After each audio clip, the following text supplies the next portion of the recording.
नमस्कार फ्रेंड्स, सुवर्णाज किचनमध्ये तुमचं खूप खूप स्वागत। आज करणार आहे मी बीटचे पराठे। एकदम पौष्टिक पदार्थ निवडलेला आहे मी। हे बीट आणलेला आहे बाजारातनं। आता याच्यावरची आपल्याला साल काढून घ्यायचं आहे। खरं तर बीटचे पदार्थ खाण्यासाठी खूपच फायदेशीर असतात शरीराला, त्याच्यामुळे आपण बीट खाणं खूप गरजेचं आहे। दररोज 2 फुडी तर बीट खाल्लंच पाहिजे। आणि लहान मुलांना तर मग बीट खायचं म्हणलं की म्हणतात टेस्ट लागत नाही व्यवस्थित हे येते, मग ते असे नखरे करणाऱ्या मुलांना हे असे पराठे करून द्यायचं, त्याच्यामुळे हे बरोबर खातील। चला तर मग आपण हे सर्व बीटवरचं साल काढून घ्यायचं आहे आपल्याला, आणि मग नंतर याचे छोटे छोटे तुकडे करून घ्यायचे।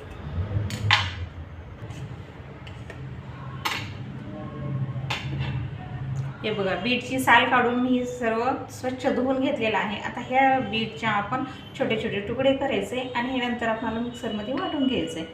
चला या तर छान छोटे छोटे तुकडे करून घेऊया। हे बीट किसलं तरी चालेल, तुम्ही किसून घेऊ शकता किंवा बारीक तुकडे करून मिक्सरमध्ये वाटू शकता। हे बघा, अशा प्रकारे छोटे छोटे आपण पीस करून घेऊया ह्या बीटचे।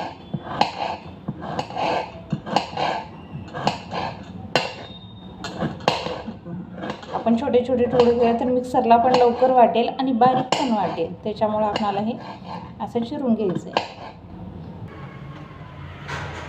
आता हे बीट चिरून झालेलं आहे आपलं। आता हे बीट आपण एका मिक्सरच्या भांड्यामध्ये काढून घेऊया। हे सर्व फोडी टाकायचे मिक्सरमध्ये।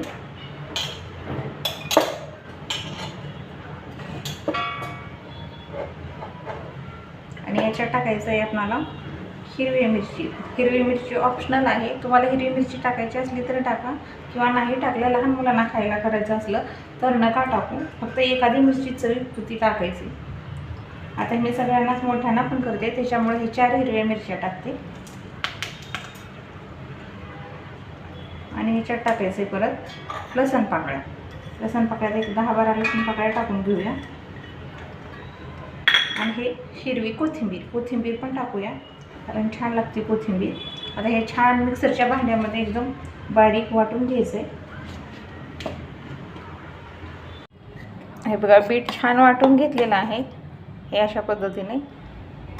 आणि इथे घेतलेलं आहे मी गव्हाचं पीठ। हे साधारण 4-5 वाट्या गव्हाचं पीठ असेल आणि 1 वाटी बेसनचं पीठ घालायचं आहे। हे छान मिक्स करायचे। आता या गव्हाच्या आणि बेसनच्या पिठामध्ये आपल्याला हे वाटलेलं बीटचं पेस्ट घालायचं आहे। हे सर्वच घालून घ्यायचं आपल्याला। याच्यामध्ये थोडंसं पाणी टाकून वाटलेलं आहे, कारण असंच बीट वाटायला थोडंसं जड जातं, त्याच्यामुळे थोडंसं पाणी टाकलं की व्यवस्थित वाटतं। तर हे सर्व टाकलेलं आहे मी याच्यामध्ये। आता याच्यात दुसरे पण घालायचं इथे। आता याच्यामध्ये घालून घेऊया आपण तीळ पण टाकायचे आहेत थोडे। तीळ खूप छान लागतात, कुठल्याही पराठ्यामध्ये तीळ टाकते मी, खूप छान लागतात तीळ टाकल्यानंतर। आणि ओवा पण टाकायचा आहे आपल्याला। ओव्याने खमंग लागतात आणि पचायला पण छान असतात ओवा, त्याच्यामुळं ओवा हे टाकायचंच फिक्स। ओवा थोडीशी हातावरती असं क्रश करून टाकूया, म्हणजे खूप छान वास येतो याला।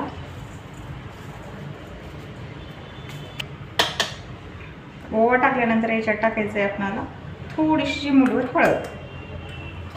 हळद पण ऑप्शनल आहे, पण हळद पण शरीरासाठी चांगलीच असते। आपण पौष्टिक पराठे करतो, त्याच्यामुळे हळद पण थोडीशी टाकायची। नंतर याच्यात टाकूया चवीपुरतं मीठ। आता हे सर्व साहित्य आधी आपण हाताने असं मिक्स करून घ्यायचं। आधी ह्या पेस्टला पीठ आणि पेस्ट बरोबर होते का बघायचं, आणि जरी पाणी लागत असलं तर थोडंसं पाणी सोडून आपण नंतर घट्ट गोळा मळू शकतो। तर मला पाणी लागणार आहे थोडंसं, त्याच्यामुळं आता मी थोडं पाणी टाकून पीठ मळते।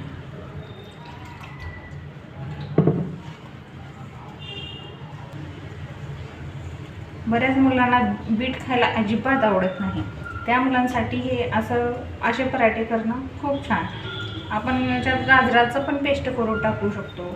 दुसऱ्या कुठल्या मुलं भाज्या खात नसतील तर त्या सर्व भाज्या मिक्स करून आपण मिक्सरमध्ये काढून हे असे पराठे बनवून दिले की मुलांच्या पोटात पौष्टिक पण जाईल, आणि ते नाही पण म्हणणार नाहीत, आणि त्यांना कळणार पण नाही की त्यांची ना आवडती भाजी सहज चुकून त्यांच्या पोटात गेली। हे बघा आता आपलं छान पीठ भिजलेलं आहे.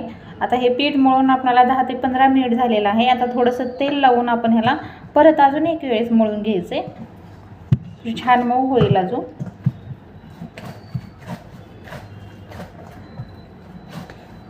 हे बघा अशा प्रकारे आपण दररोजच्या चपात्या करतो तसंच पीठ मळायचं आहे, एकदम छान.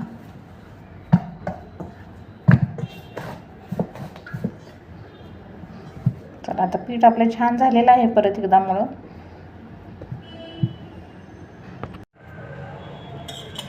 हे बघा आता तवा गरम झालेला आहे. थोडंसं तेल टाकून घ्यायचं आहे आपल्याला तव्यावरती आणि हा छान पराठा टाकून घेऊया. हे बघा मध्यम आकाराचा छान पातळ पराठा केलेला आहे मी, एकदम चपातीसारखाच. चला अशा प्रकारे सर्वच आपण पराठे लाटून घ्यायचे. तुम्ही तूप लावून भाजायचं असलं तर तूप पण लावू शकता.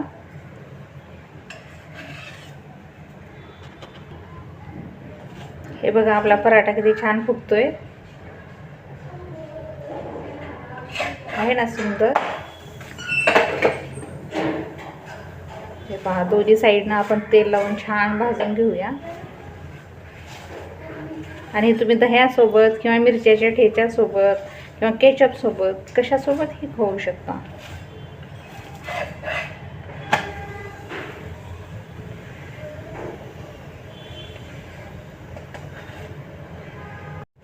चला आपला पराठा खाण्यासाठी तयार आहे. आता छान असं काढून घेऊया. आता हा पण टाकून घ्यायचे. चला हे बघा आपले दोन्ही पराठे खाण्यासाठी तयार आहेत.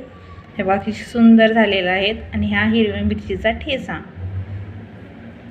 हे बघा पराठे किती मऊ आणि किती छान झालेले आहेत.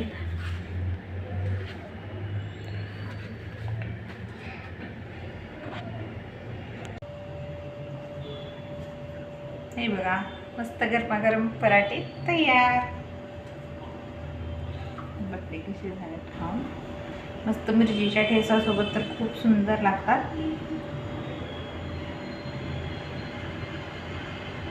खूपच छान.